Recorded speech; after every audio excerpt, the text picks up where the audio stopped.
Nelsonville York took a pretty hard loss to Trimble last week, losing 34-7 in Week 1. Ethan Sands, TVC-Ohio reporter, is here in the film room with me, Noah Wolf, Gridiron Glory Season 20 co-host, to break down kind of what went wrong and what they need to improve on to defeat Martins Ferry this next week. Ethan, take us through it.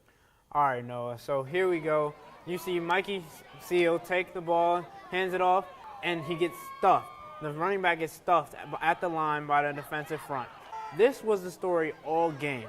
The defensive front penetrated the offensive line of Nelsonville York and was able to stop the running game and were able to hit the quarterback on multiple occasions. So the main issue was the offensive line wasn't able to protect the offense? They weren't able to pick up their assignments, and very much so it looked like Trimble was just a bigger team on defense. So in your mind, was it a size advantage, or was there something that Nelsonville York offensive line can do? I think they can just make sure that they clog up the holes, because you can see that they're giving the quarterback enough time, but it was at certain moments that there was no help on offense for the quarterback or the running back in that means. Okay, but there were things that Nelsonville York did well on offense, like this run here. Very sure. There's Mikey Seal right here again, taking the ball, doing what he does best, creating time for himself and getting open. Also being able to throw the ball down the field and make sure he makes plays for his offense when he can. So how can the offensive line, what did they do differently on these plays than they did on the plays where we saw Nelsonville York get stuffed time and time again? Right here, it seemed like as if the offensive line had a talk with their coaches and had some time to reevaluate where they stood. Right here, you can see that they're giving him enough time. He's able to run down. This is Keegan Wilburn, one of the fastest and one of the slickest running backs in the TVC.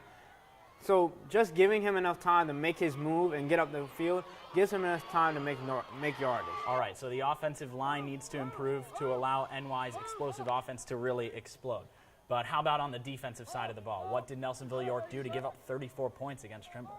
Actually, I would like to say that the defensive line did a great job as they stuffed the line just like Trimble defensive line did, but they allowed too many outside runs. The outside runs is what killed them. They could not defend on the perimeter, and they also just let up a lot of defensive plays or offensive plays on the exterior. So they were really cramming the box, stuffing the inside, but they couldn't get it done on the outside. Exactly. But the corners and the safeties did a great job of preventing offensive gains by a large means, but that could not stop the running game of Trimble.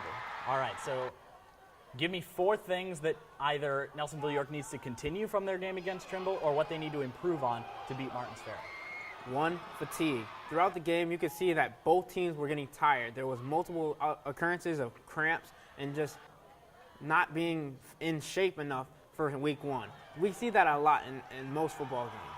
But what they need to continue, the defensive line needs to continue and be stronger and just continue to stuff the line and not be able to allow inside runs. 3, the offensive line needs to make sure that they are obtaining their assignments and getting their jobs done. And 4, just having a little heart, showing that they can play the game and knowing that they haven't lost in 2 years. Now they have to act like they're 0-9 and come back and win another game against Martins Ferry on Friday. Ethan, thank you for that analysis. Make sure to tune in on Friday night at 11:30 to WOUB to catch Gridiron Glory. You'll see the highlights from Nelsonville York and Martins Ferry, as well as many other games across southeastern Ohio.